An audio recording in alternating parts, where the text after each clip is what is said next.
Hello बच्चों, हिंदी की कक्षा में आपका स्वागत है। एग्जाम्स का सीज़न आ चुका है और हर कोई फर्स्ट यूनिट टेस्ट की तैयारी में लगा हुआ है। तो मैंने भी सोचा कि आप लोगों के लिए हिंदी का रिवीजन सेट लेकर के आऊँ ताकि आप लोगों की भी हिंदी में कुछ अच्छे मार्क्स आ सके और आप अपना ग्रेड्स इम्प्रूव कर सके। ये 6 स्टैंडर्ड का हिंदी सुलभ भारती का फर्स्ट यूनिट टेस्ट का रिवीजन सेट लेकर के मैं आया हूँ। इसका पोर्शन है बसंती हवा, उपहार, ग्रामर में संज्ञा। संज्ञा में दो प्रकार है, व्यक्तिवाचक संज्ञा और जातिवाचक संज्ञा। और कॉम्पोजिशन में हमने स्टोरी राइटिंग दिया है, आउटलाइन स्टोरी राइटिंग, कहानी लेखन। तो चलिए शुरुआत करते हैं कक्षा 6वीं के रिवीजन सेट की फर्स्ट यूनिट टेस्ट के लिए।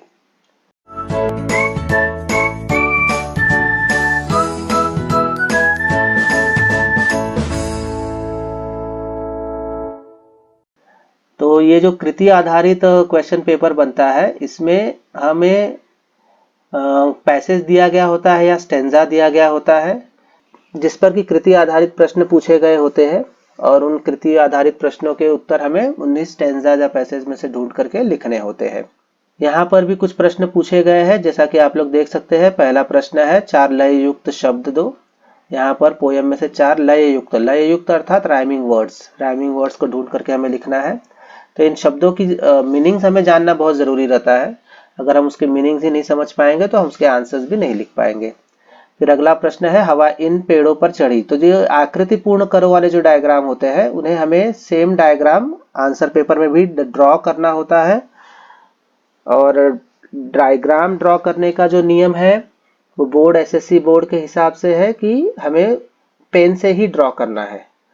और पेन से ड्रॉ करते समय या तो हमें ब्लू पेन या तो ब्लैक पेन का यूज करना है। इसके अलावा हम कोई दूसरा इंक यूज नहीं कर सकते आंसर पेपर में। तो सेकंड क्वेश्चन जो है हवा इन पेड़ों पर चढ़ी, उन पे दो पेड़ों के नाम हमें इस पोयम में से ढूंढ करके लिखने हैं कि किन दो पेड़ों पर ये हवा चढ़ी। अब ये पोयम हमने ऑलरेडी पढ़ा हुआ है तो हमें इसकी जानकारी है, लेकिन फिर भी पैसेज हमें दिया गया है, हम उस पैसेज में से ढूंढ करके आंसर लिख सकते हैं। पैसेज का एक सबसे बड़ा फायदा ये होता है कि हमें स्पेलिंग्स पैसेज में से मिल जाता है, तो हमें स्पेलिंग एरर नहीं करना है, हमें स्पेलिंग मिस्टेक नहीं करना रहता है। फिर नेक्स्ट क्वेश्चन है कौन सी हवा बह रही है। तब यहाँ पे कौन सी हवा बह रही है, किसके बारे में बात की जा रही है, हमें वो लिखना है यहाँ पे। फिर हवा इस शब्द का वाक्य में प्रयोग करो, हमें जो हवा है उसका अपने वाक्य में प्रयोग करना है। जो पोयम में लाइन दिया गया है हमें वो यूज नहीं करना है, हमें खुद से एक अपना सेंटेंस बनाना है हवा को लेकर के। फिर समानार्थी शब्द है सिमिलर वर्ड्स, चिंता का जो सिमिलर वर्ड है वो हमें लिखना है। और फिर विलोम शब्द, विलोम अर्थात विरुद्धार्थी शब्द, ऑपोजिट वर्ड, वो हमें लिखना है। निडर का ऑपोजिट जो होता है वो हमें लिखना है। फिर नेक्स्ट क्वेश्चन जो है वो पैसेज है उपहार में से, उपहार पाठ का पैसेज है, उसमें से भी क्वेश्चंस दिए गए हैं। पहला है परी ने ऋत्विक को क्या समझाया। तो हमें भी स्टोरी के बारे में ऑलरेडी जानकारी है। अगर ये कोई अनसीन पैसेज होता जिस पैसेज के बारे में हमें बिल्कुल जानकारी नहीं है तो हमें पहले पैसेज पढ़ना है फिर क्वेश्चन पढ़ना है। लेकिन यहाँ पे हमें पैसेज के बारे में पहले से जानकारी है क्योंकि ये सीन पैसेज है, तो हम डायरेक्ट क्वेश्चंस पढ़ेंगे, उसके बाद फिर पैसेज में से आंसर ढूंढ करके लिखेंगे। और इस तरीके के जो क्वेश्चंस आते हैं आंसर इन वन सेंटेंस वाले, यहाँ क्वेश्चन मार्क है, इसका मतलब हमें इसे कंप्लीट सेंटेंस में आंसर लिखना है। तो ऐसे जो है हमें हमेशा क्वेश्चन से ही शुरू करना चाहिए आंसर फ्रेम करना, और उसके बाद फिर उसे एंड करना चाहिए क्वेश्चन से ही। तो परी ने ऋत्विक को क्या समझाया, तो इसका हम लिख सकते हैं परी ने ऋत्विक को समझाया कि, और उसके बाद जो भी आंसर यहाँ पे हमें मिलेगा वो। फिर आकृति पूर्ण करो, जैसा मैंने कहा कि आकृति पूर्ण करो के लिए सेम डायग्राम हमें फिर से बनाना रहता है और उसके बाद जो बॉक्स है उस बॉक्स में हमें प्रॉपर आंसर लिखने रहते हैं।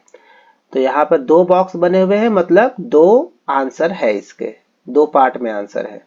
पूरा गांव इन्हें पुस्तक मित्र के नाम से जानने लगा, तो 2 लोगों का नाम है, वो 2 लोगों के नाम हमें यहाँ हर एक बॉक्स में लिखने हैं। वचन बदलो आंख, यहाँ पे उसका वचन मतलब अगर ये सिंगुलर है तो प्लोरल में करना है, प्लोरल है तो सिंगुलर में करना है, हमें वो ध्यान में रखना है। अलग अलग करके लिखो, हमें अलग अलग करके लिखना है। बड़ा शब्द, एक बड़ा शब्द दिया गया है, हमें उसे अलग अलग करके लिखना है। मनपसंद, मनपसंद, जब हम ऐसे बड़े शब्द को अलग अलग करके लिखते हैं तो हमें ध्यान में रखना है कि जो हम नया शब्द बना रहे हैं, उनसे जिन शब्दों को हम अलग अलग करके लिख रहे हैं उनका भी इंडिपेंडेंट मीनिंग होना चाहिए, उनका भी अलग से अर्थ होना चाहिए। मतलब मीनिंगलेस वर्ड्स हम नहीं बना सकते हैं, हमें मीनिंगफुल वर्ड ही बनाना है ब्रेक करने के बाद भी। उसके बाद है लिंग बदलो, लिंग बदलो में भाई, भाई का जो है लिंग बदल करके लिखना है। स्त्रीलिंग है तो पुल्लिंग, पुल्लिंग है तो स्त्रीलिंग।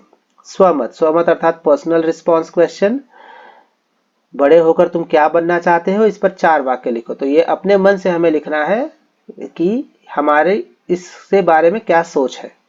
ओके, और उसके बाद दी गई रूपरेखा के आधार पर कहानी लिखो और उसे उचित शीर्षक दो। यहाँ पे एक रूपरेखा दी गई है, आउटलाइन दिया गया है, इस आउटलाइन की मदद से हमें कहानी लिखनी है।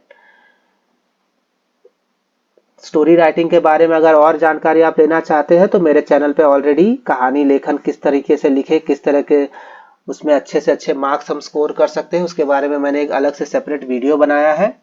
उस वीडियो को आप देख सकते हैं, उससे और अधिक जानकारी आपको मिल जाएगी। यहाँ पर ये आउटलाइन जो दिया गया है, उस आउटलाइन की मदद से आपको एक स्टोरी बनानी है जो कि फुल स्केप अगर साइज देखा जाए तो कम से कम एक साइड फुल स्केप का एक साइड का आपको लिखना रहेगा, उतने लेंथ का, और कम से कम 3 या 4 पैराग्राफ में होने ही चाहिए।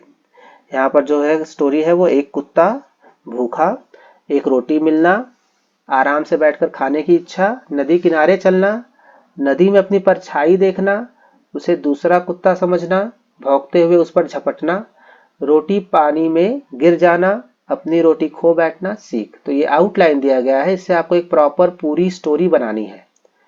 तो आप हमें, और स्टोरी राइटिंग के कुछ बेसिक रूल्स होते हैं, अगर आप मेरे वीडियो देखेंगे तो आपको समझ में आ जाएंगे। कुछ रूल मैं आपको बता देता हूँ यहीं पे। जैसे कि स्टोरी जो है लिखते हैं हम उसे सिंपल पास्ट टेंस में हमेशा लिखते हैं, और स्टोरीज लिखते समय हमें हमेशा कैरेक्टर्स के और प्लेसेस के नाम देने चाहिए। इससे स्टोरी जो है वो इम्प्रेसिव बनती है, इंटरेस्टिंग बनती है, और हमें अच्छे मार्क्स उसमें मिलते हैं। तो यहाँ पे आप स्टोरी की शुरुआत इस तरह कर सकते हैं कि बहुत समय पहले की बात है, एक गांव था, उस गांव के किनारे एक नदी बहती थी, उस नदी पर एक पुल बना हुआ था, उस नदी के दूसरी तरफ जंगल था, जंगल में बहुत सारे जानवर रहा करते थे, उन्हीं में एक कुत्ता भी था, कुत्ता। और फिर इस तरीके से आप इस कहानी पर आ सकते हैं लिखने के लिए।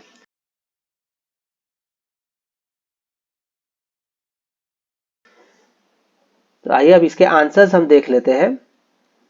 जो पहला है, 4 लय युक्त शब्दों की जोड़ियां लिखो। यहाँ पर हमें उसे अंडरलाइन करके रखा हुआ है, अलसी कलसी, हिलाई झुलाई। यहाँ पर हम उसे लिख सकते हैं 4 बॉक्स में 4, और ये बॉक्स बनाना कंपलसरी होता है। फिर हवा इन पेड़ों पर चढ़ी, आम और महुआ, इसी तरीके का हमें बना करके उसे बॉक्स में लिखना है। कौन सी हवा बह रही है, तो यहाँ पर कौन सी हवा बह रही है, बसंती हवा बह रही है। कौन सी की जगह यहाँ पे जो क्वेश्चन वर्ड है उसकी जगह पर बसंती हवा हम लिखेंगे, और फिर क्वेश्चन से ही हमें सेंटेंस को एंड करना है, बसंती हवा बह रही है। हवा इस वाक्य का अपने वाक्य में प्रयोग करो। तो अपने वाक्य में प्रयोग करते समय हम कोई भी सेंटेंस बना सकते हैं हवा से रिलेटेड, कि जीवन जीने के लिए हवा बहुत ही जरूरी होता है, या हम बिना हवा के हम मर सकते हैं। इस तरीके का कोई भी एक सेंटेंस हम बना सकते हैं। फिर समानार्थी शब्द, चिंता का समानार्थी शब्द जो है फिकर, फिकर लिख सकते हैं हम, फिकर यहाँ पे पोएम में दिया गया है।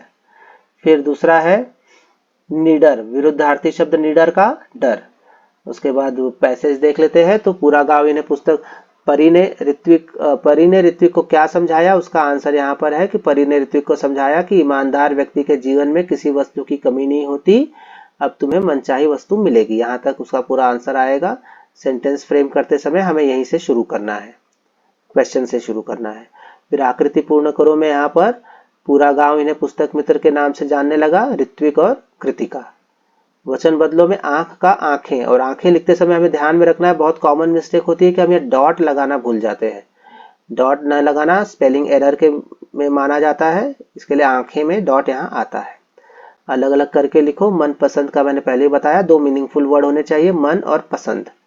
फिर लिंग बदलो, भाई का बहन। स्वमत का भी मैं बता चुका हूँ, पर्सनल रिस्पॉन्स क्वेश्चन है कि तुम बड़े होकर क्या बनना चाहते हो। सबके अपने अपने विचार इसमें होते हैं, तो अपने हिसाब से इसमें लिखने हैं। और स्टोरी राइटिंग का मैंने ऑलरेडी आप लोगों को समझा दिया। और इसके स्टोरी राइटिंग के बारे में और अधिक जानकारी लेनी हो तो आप मेरा वीडियो देख सकते हैं, जो कि मेरे चैनल पर ऑलरेडी उपलब्ध है। आशा करता हूँ ये वीडियो आपको हेल्पफुल लगा होगा। अगर आपको हेल्पफुल लगा तो आप अपने फ्रेंड्स के साथ इसे शेयर कर सकते हैं। धन्यवाद।